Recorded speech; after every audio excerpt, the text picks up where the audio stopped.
Dave, Bill, and Carmen, the Morning Cruise at the Joy FM. We're sitting with Louie Giglio talking about the latest book, Don't Give the Enemy a Seat at Your Table. And we're up to chapter 4. We gave Bill a bonus.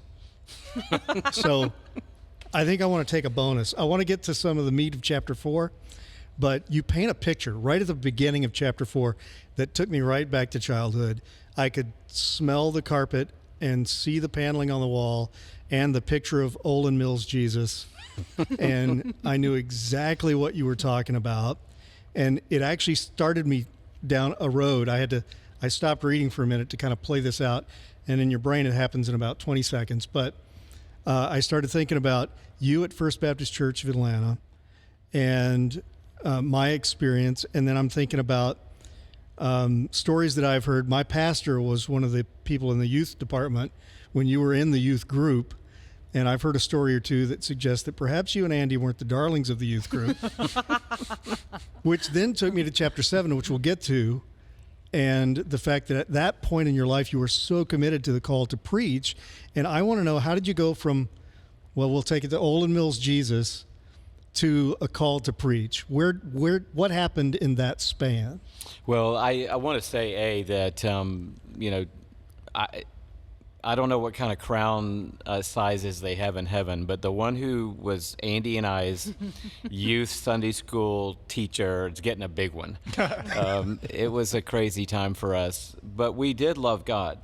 We just were troublemakers and looking for things to do, like climb up to the top of the steeple of the church during his dad's sermon, or creep around up on the rafters above the sanctuary and pull the can lights out and look down through the little hole at the people, or see how long a hymnal could float in the baptistry. We would time them when we were singing in the youth choir, and we would just lob one in on a Sunday evening service and take a bets on how long it would float before it completely sank.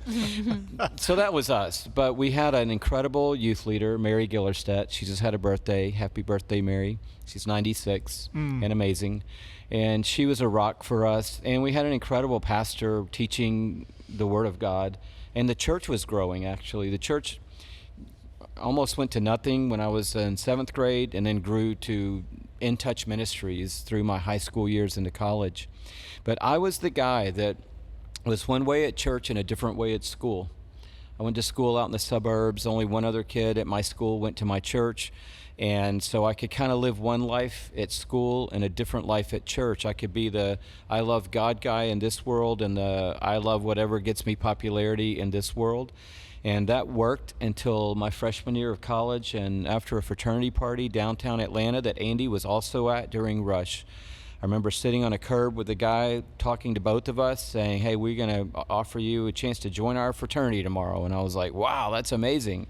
But, we're like Jesus people, and we don't party and drink a lot. And he goes, you don't have to do any of that to be in our fraternity. We just want you guys.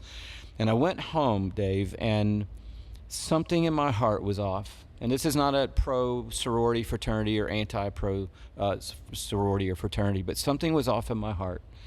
And I knew that this was a big step I was about to take that led to a path that I wasn't sure I wanted to be on. I wasn't strong enough in my faith to take a step like that.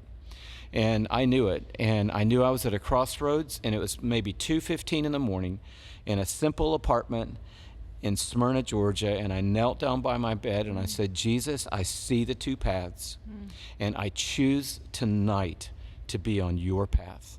I want to follow you. I want to go wherever you're going. I want to be with you. And that was the decision. The phone rang the next day, and that's when you had to go take the phone off the wall with the long cord.